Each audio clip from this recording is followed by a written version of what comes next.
Hello.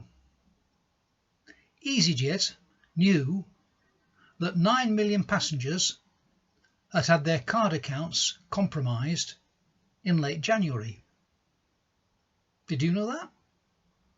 I didn't. 90% of wild rabbits in the USA have died from a disease that originated in China. Did you know that? I didn't. The government are presently pushing through legislation allowing do-it-yourself abortion.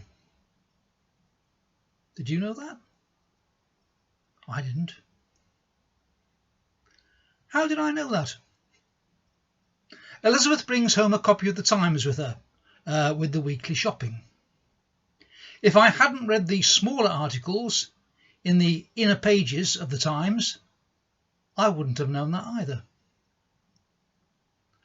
Are you getting tired of the media's obsession with coronavirus? Someone texted me last week saying they were missing Brexit. Our media tries to bring us what it thinks we're interested in. After all, it's got to sell newspapers or airtime, and since most of us, most of the time, are inordinately interested in ourselves and our own little lives, our media hold up a mirror to our self-obsession. For this reason, most of us, most of the time, have a very limited awareness of what's happening in the world. Not because the news isn't out there, but because we choose to be blinkered or self-interested. The story of Marie Antoinette's response to the news that the Parisian mob had no bread, let them eat cake, is probably apocryphal. But the story stuck because she was seen as stupid and self-centered and unfeeling.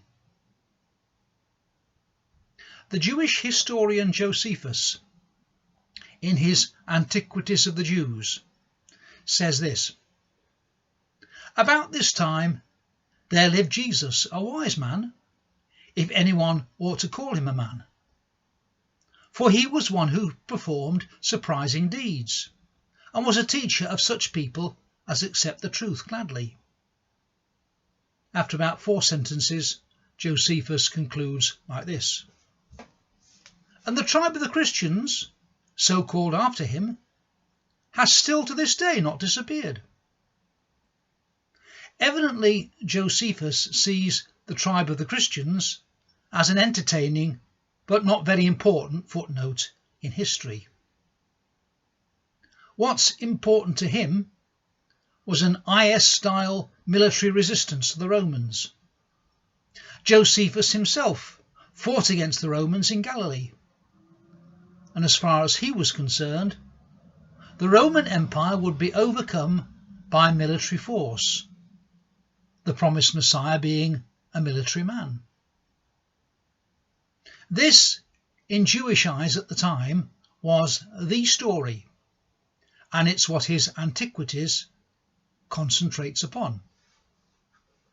The idea that God might have completely different means of bringing down the Roman Empire, and a completely different Messiah from what 1st century AD media imagined him to be, didn't occur to Josephus.